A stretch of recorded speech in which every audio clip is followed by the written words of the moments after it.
Deadline to reach a deal with studios and producers is when the clock strikes midnight Thursday. With us is entertainment lawyer Joshua Graubart. Thanks for joining us.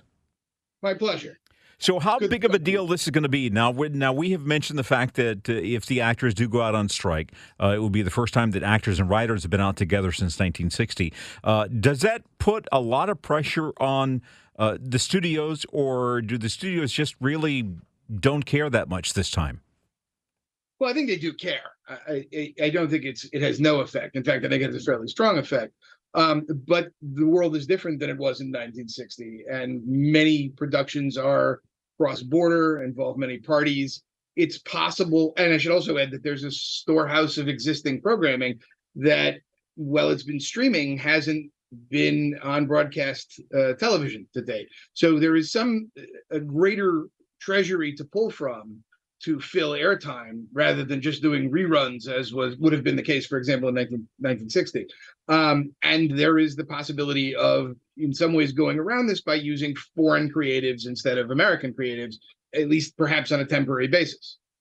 Why has it been, at least on the surface, relatively easy, for one of the three major unions involved in motion pictures, the Directors Guild, to settle, but not so the Writers Guild and perhaps, depending on whether there is or isn't a strike, SAG-AFTRA that represents performers?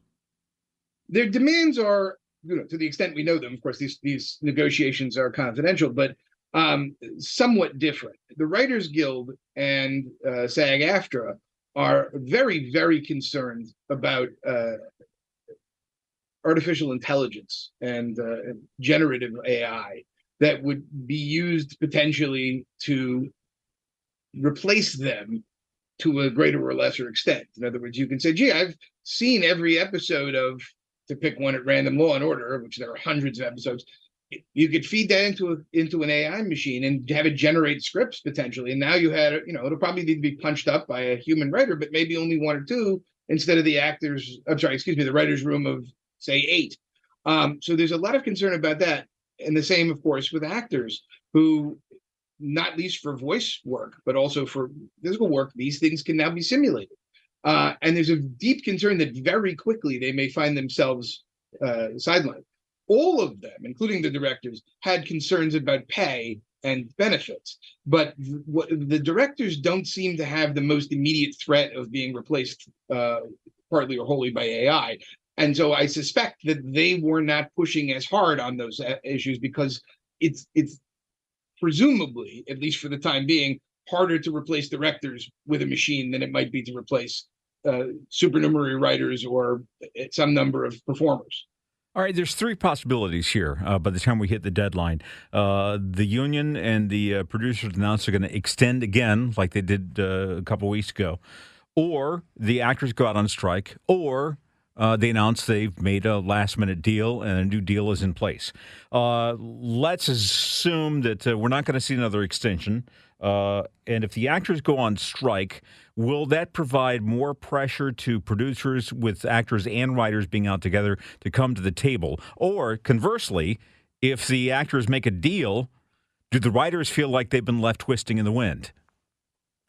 Well, certainly SAG-AFTRA presumably believes that the strike would be leverage, and that if they go on strike, it will have an effect beyond that being felt by the Writers Guild strike.